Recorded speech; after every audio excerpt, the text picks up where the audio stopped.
एक चित्रकार की बड़ी ख्याति थी।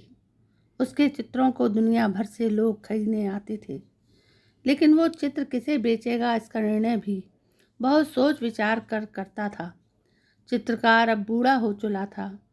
अब वो ज़्यादा काम नहीं कर पाता था। उसने अब विश्राम का निर्णय लिया और अपनी बेहतरीन पेंटिंग्स के साथ एक प्रदर्शनी लगाई।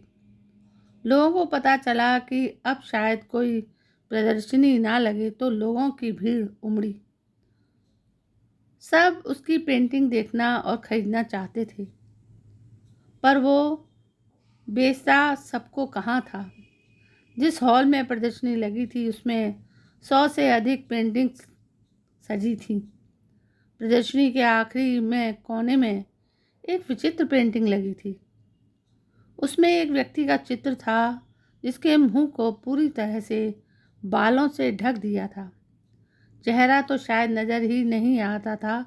उसके पैरों में पंख बने थे और पेंटिंग का नाम दिया गया था अवसर। जिस प्रदर्शनी में एक से एक पेंटिंग्स लगे हों, वहाँ कोने में लगी ऐसी विचित्र पेंटिंग्स को कौन देखेगा। इधर ज़्यादा लोग आते भी नहीं थे। आए भी तो सरसरी निगाह से देखा और चले गए। एक किशोरावस्था की लड़की उस पेंटिंग के पास आकर ठहर गई। उसने उसे गौर से देखा, कई बार देखा, पर समझ नहीं पाई। उसका कौतूहल बढ़ता रहा। वो उस पेंटिंग्स को देखकर समझने का प्रयास करती। चित्रकार यह सब दूर से देख रहा था। वो वहाँ चला आया। लड़की ने पूछा, ये पेंटिंग कुछ अलग है, पर मुझे समझ नहीं आ रहा। आपने इसका नाम इतना सुंदर दिया है, अवसर, आखिर क्यों? चित्रकार ने कहा, हाँ, ये अवसर ही तो है। लड़की ने पूछा, आप मेरे पास स्वयं आए। इससे तो स्पष्ट है कि यह पेंटिंग बहुत खास है। इसमें आप कुछ विशेष कह रहे हैं। आपने अवसर का मुंह ढक क्यों दिया है? चित्रकार ने कहा, प्रदर्शनी की तरह अवसर हर मनुष्य के जीवन में आता है, कई बार आता है और उसे आगे बढ़ने की प्रेरणा देता है, किंतु सामान्य मनुष्य उस अवसर को पहचान नहीं पाता। इसलिए वे जहाँ हैं वहीं पड़े रह जाते हैं। जो अवसर को पहचान लेते हैं, उसका उपयोग कर लेते हैं, वे जीवन में कुछ विशेष कार्य कर जाते हैं। प्रदर्शनी के अंत में मैंने इसे रखा क्योंकि यहाँ तक सभी आएंगे नहीं, देखेंगे नहीं, समझेंगे नहीं। वास्तव में ये सबके लिए होती भी तो नहीं। तुम आई, देखा और समझने का प्रयास करती रही तो मुझे लगा कि तुम्हें इसके बारे में बताना चाहिए। लड़की बड़ी खुश हुई यह जानकर। उसने चित्रकार से पूछा, आपने कंधों की जगह इसके पैरों में पंख क्यों बनाए?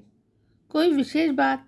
चित्रकार ने बताया, जो अवसर निकल गया वो कभी दोबारा नहीं आता। निकल चुके अवसर के लिए छटपटाना व्यर्थ है। वैसे ही जैसे किसी को पैरों में पंख भी मिल जाएं तो भी वो उड़ नहीं सकता। सजग रहो और नए अवसर की प्रतीक्षा करो। लड़की को सारी बातें समझ में आ गई थी। उसके चेहरे की चमक बता रही थी कि उसने जीवन की किसी उलझन का रास्ता खोज लिया है। चित्रकार ने कहा, मैं अपने अनुभव से कहता हूँ कि तुमने शायद किसी मुश्किल का हल पा लिया है। तुम्हारे हौसले ऐसे ही बढ़े रहें, इसके लिए मैं यह तस्वीर तुम्हें भेंट करता हूँ। तुम इसकी योग्य पात्र हो। कितनी सुंदर बात है। अवसर हमारे जीवन में दस्तक देते हैं, हम उन्हें पहचान नहीं पाते। इसलिए जीवन में ऐसे मित्र और दूरदर्शी शुभ चिंतक बनाइए जो आपको सही समय पर सही मार्गदर्शन दें। कुरुक्षेत्र में यदि कृष्ण न होते तो अर्जुन ने इतिहास में अमर होने का अवसर गंवा दिया होता।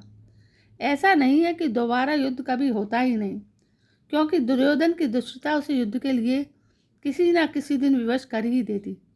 किसी छोटे युद्ध में दोनों में से कोई मारा ही जाता, पर कुरुक्षेत्र के युद्ध में गांडीव का प्रयोग कर अर्जुन को धर्म रक्षक बनने का गौरव मिला। किसी अन्य युद्ध में तो वो अपने सम्मान की लड़ाई लड़ता, मारता या स्वयं मर जाता। आवश्यक है कि आप श्री कृष्ण की संगति में रहें। वीर तो भीष्म भी थे, पर किस काम की वीरता? दोस्तों, ये थी चित्रकार की उड़ान और उसकी कल्पना शक्ति। कभी कभी चित्रों के माध्यम से वो बहुत कुछ ऐसा कह जाते हैं जो जीवन का कटु सत्य होता है। तो ये कहानी आपको कैसी लगी? यदि पसंद आई हो तो प्लीज़ मेरे चैनल को सब्सक्राइब करें। कल मैं फिर हाजिर होती हूँ, तब तक के लिए जय हिंद, वंदे मातरम।